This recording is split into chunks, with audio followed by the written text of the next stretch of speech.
बेटा मैंने सब्जी बना दी है, बस तू रोटी बना लेना, ये बर्तन हो जाए तो। ठीक है माँ, अब आप ऐसा करो, दीदी को जगा दो, उन्हें कॉलेज जाने के लिए देर हो जाएगी वरना। क्या ये महारानी अब तक सो रही है? हे भगवान, क्या होगा इस लड़की का।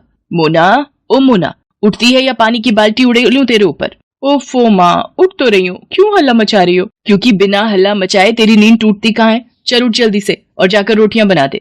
रोटियां? मैं क्यों बनाऊं? पारू कहाँ गई? वो बर्तन धो रही है। और तू क्यों नहीं बना सकती रोटियां? अरे कुछ तो शर्म कर लड़की, वो तेरी छोटी बहन है, फिर भी तुझसे कहीं ज्यादा काम करती है, क्योंकि वो सिर्फ यही कर सकती है और सारी जिंदगी यही करती रहेगी। घर के कामों के अलावा उसे और आता ही क्या है? माँ, साफ सीधी सी बात है, मुझे ये घर के फालतू कामों में कोई इंटरेस्ट नहीं है। अब मुझे कॉलेज के लिए देर हो रही है, पारू को बोलो मेरा नाश्ता पैक कर देगी। अरे लेकिन ऐसे कैसे? तू रुक जरा। मोनिका अपनी माँ को अनसुना कर वहां से चली गई। कहने को तो मोनिका उम्र में पारुल से बड़ी थी, लेकिन आदतों के मामले में पारुल में समझदारी कहीं ज्यादा थी। इसके साथ ही वो बहुत सीधी सादी थी। दूसरी तरफ मोनिका शुरू से ही मस्त मौला थी। घूमना फिरना और मॉडर्न लाइफस्टाइल जीना उसकी पहली पसंद थी। यही वजह थी कि पारुल उसे फूटी आंख नहीं सुहाती थी। अरे ये क्या पहन रखा है तूने? ऐसे कॉलेज जाएगी, वो भी मेरे साथ? क्यों दीदी, इसमें क्या बुराई है? इतना अच्छा सूट तो है, बल्कि आप अपने कपड़े बदल लो तो ज्यादा बेहतर है। माँ ने देख लिया तो बहुत गुस्सा करेंगी। चुप रह तू, तुझे क्या पता आजकल के फैशन का? तू ऐसा कर, अकेली कॉलेज चली जा, मैं अपनी दोस्तों के साथ जाऊंगी। मोनिका के ऐसे बर्ताव से पारुल को बहुत दुख होता था, लेकिन फिर भी वो उससे कुछ नहीं कह रही थी। दरअसल दोनों बहनों ने अपने पिता को बचपन में ही खो दिया था, तब से इनकी माँ सरला ही सब कुछ संभाल रही थी। फिर एक दिन, अरे भाई साहब आप आइए, बैठिए ना। अरे मोना, ताऊ जी आए हैं, जल्दी से ठंडा पानी तो लेकर आ। और सुनाइए भाई साहब, इस बार तो बड़े दिनों के बाद आना हुआ आपका। हाँ, थोड़ा व्यस्त हो गया, बस इसीलिए तुम्हारा और बच्चियों का हाल नहीं ले पाया। और सुनाओ, सब ठीक तो है ना? जी भाई साहब, सब बढ़िया है। अपनी पारुल ने इस बार भी कॉलेज में टॉप किया है। अरे वाह, क्या बात है, बहुत ही बढ़िया। सच में अपनी पारू बिटिया का तो कोई जवाब नहीं। और अपना मोना के क्या हाल है? बस उसका क्या कहूँ भाई साहब, आप तो सब जानते ही हो। अरे इतना परेशान मत हो, अपनी मोना भी बहुत प्यारी है। वैसे सरला, मुझे तुमसे कुछ जरूरी बात करनी थी। वो मेरे मुंबई वाले दोस्त है ना, रामनाथ जी। वही ना, जो अपनी सोनी की शादी में मिले थे, जिनका बेटा डॉक्टर है। वो क्या नाम था उसका? अनिकेत। हाँ वही है। दरअसल रामनाथ जी का फोन आया था कल मेरे पास। वो हमसे रिश्तेदारी जोड़ना चाह रहे हैं। अपने बेटे को तुम्हारा दामाद बनाना चाहते हैं वो। सरला अपने जेठ से आगे कुछ पूछ पाती उससे पहले ही वहां मोनिका पानी का गिलास लेकर आ गई। वो अनिकेत को जानती थी। उसने बिना कुछ जाने ही ये मान लिया कि ये रिश्ता उसी के लिए आया था। नमस्ते ताऊ जी, आप उन्हीं की बात कर रहे हैं ना, जिनका बम्बई में भी घर है और एक दिल्ली में भी? हाँ बेटा, असल में रामनाथ जी के बेटे अनिकेत को अपनी पारुल पहली ही नजर में पसंद आ गई थी। रामनाथ जी और भाभी जी को भी अपनी पारू पसंद है। सरला बहुत ही भले लोग हैं। इतना पैसा है पर घमंड नाम की चीज नहीं है किसी में। अपनी पारू राज करेगी, राज। ताऊ जी नहीं, आप उन लोगों को मना कर दीजिए। पारू मुझसे छोटी है, उसकी शादी पहले कैसे हो सकती है? क्यों नहीं हो सकती? अरे इतना अच्छा रिश्ता है, वो भी सामने से आया है। भाई साहब, हमारी तरफ से हाँ समझिए। रही बात छोटे बड़े की तो कोई बात नहीं, हम कोशिश करेंगे कि पारू की शादी से पहले इसके लिए भी कोई अच्छा रिश्ता ढूंढ ले। मोनिका अपनी माँ की बात काट तो नहीं सकी, लेकिन वो इस बात से बुरी तरह चिढ़ गई थी। मोनिका ने कई अड़चने पैदा करने की कोशिश की, लेकिन फिर भी वो पारुल का रिश्ता तय होने से नहीं रोक पाई। हालांकि पारू की शादी से पहले ही मोनिका का भी रिश्ता तय हो गया। परिवार यहाँ भी अच्छा था, रुपए पैसे की कोई कमी नहीं थी। बस फर्क ये था कि मोनिका का ससुराल पास के ही एक गांव में था। हालांकि सरला ने मोनिका के लिए भी शहर में काफी रिश्ते खोजे, लेकिन कहीं कोई बात नहीं बनी, तो मजबूर होकर मोनिका को गांव के ही रिश्ते को हाँ कहनी पड़ी। दोनों बहनों की शादी खूब धूमधाम से हुई। और फिर मोनिका, जब तुम्हें मैं पसंद नहीं था, मेरा घर पसंद नहीं था, तो तुमने मुझसे शादी क्यों की? गलती हो गई। सच में तुमसे शादी करने से तो अच्छा था कि मैं कुंवारी ही बैठी रहती। मुझे लगा था कि मैं तुम्हारी सोच बदल लूंगी और फिर हम शहर जाकर रहेंगे, लेकिन नहीं, तुम्हें तो यही गांव में अपनी जिंदगी बर्बाद करनी है। शौक से करो, पर मेरे साथ ऐसा नहीं चलेगा, कह देती हूँ। हाँ तो तुम मेरी भी एक बात कान खोल कर सुन लो। मैं अपने माँ बाप को यहाँ अकेला छोड़कर कभी शहर नहीं जाऊंगा, चाहे जो हो जाए। ठीक है, फिर यहीं रहो, मैं जा रही हूँ। शादी के 2 महीने भी मोनिका अपने ससुराल में नहीं काट सकी और सब कुछ छोड़कर अपने मायके आ गई। सरला के लाख समझाने पर भी वो टस से मस नहीं हुई। फिर एक दिन, माँ एक खुशखबरी है, आप नानी बनने वाली हैं।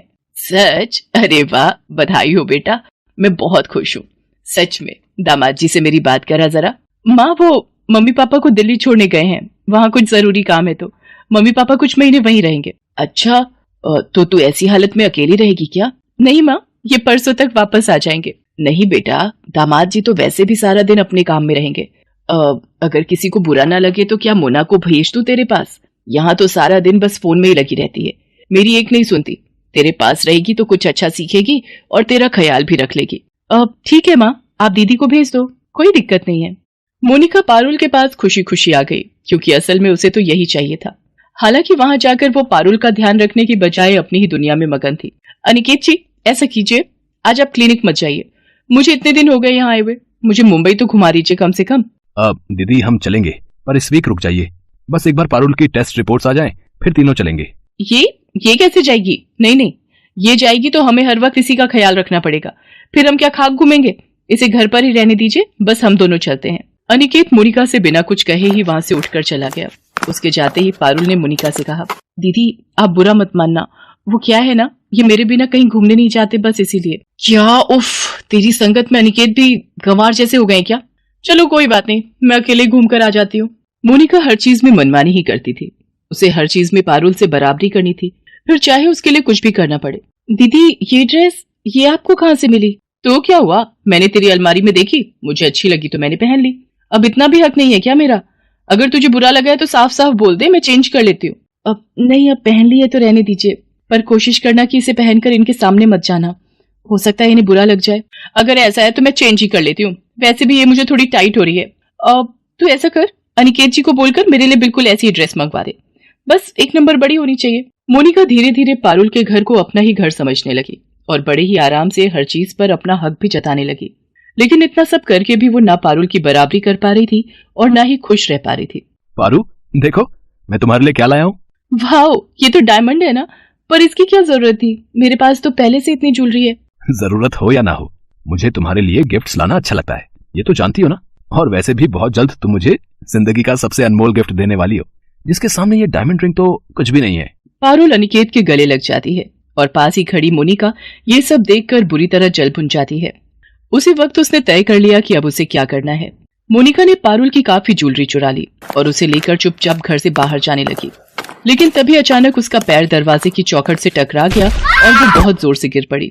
उसके चिल्लाने की आवाज सुनकर पारुल और अनिकेत दोनों की नींद टूट गई और वो फौरन बाहर पहुंचे। मोनिका जमीन पर गिरी दर्द से कराह रही थी। उसका ध्यान ही नहीं रहा कि गिरने की वजह से सारी ज्वेलरी जमीन पर फैली पड़ी थी। दीदी ये क्या हो गया, चलो उठो, चलो मेरे साथ। पारुल और अनिकेत दोनों ने ही मोनिका के साथ साथ पास ही पड़ी ज्वेलरी को भी देख लिया था और वो सारा माजरा भी समझ गए थे। लेकिन फिर भी उन्होंने उस वक्त मोनिका से कुछ नहीं कहा और उसे अस्पताल ले जाकर उसका इलाज करवाया। फिर घर आने के बाद, दीदी तुम आराम करो, मैं तुम्हारे लिए कुछ खाने को लेकर आती हूँ। नहीं रुक जा, मुझे तुझसे कुछ कहना है। वो ज्वेलरी में वो कुछ मत कहो दीदी, हम इस बारे में बाद में बात करेंगे। नहीं, मुझे अभी बोलने दे, वरना हो सकता है बाद में मैं इतनी हिम्मत ना जुटा पाऊं। मुझे माफ कर दे मेरी बहन। सच तो ये है कि मैंने हमेशा तुझे खुद से कम समझा, लेकिन जब तेरी शादी मुझसे बेहतर हुई तो मुझसे ये बर्दाश्त नहीं हुआ। पर मैं भी क्या करती, मुझे वो गांव की जिंदगी नहीं चाहिए थी, बल्कि मुझे तो तेरी जैसी शहर की आलीशान जिंदगी चाहिए थी। नहीं दीदी, तुम्हारी यही सोच तो गलत है। गांव हो या शहर, परिवार हर जगह अपना होता है, बस जरूरत है तो उसे सच्चे दिल से अपनाने की। और रही बात रहन सहन की, तो उसे भी हम अपनी मेहनत और वक्त के साथ कभी भी बदल सकते हैं, बस हमारी सोच और नियत साफ होनी चाहिए। मोनिका को पारुल की बात समझ आ गई थी। उस दिन पहली बार उसने पारुल को एक बहन के नाते बड़ी ही प्यार से गले लगाया और फिर सब कुछ बदल गया। पारुल के समझाने पर मोनिका वापस अपने ससुराल चली गई और अपने बिखरे रिश्तों को फिर से संजोने लगी।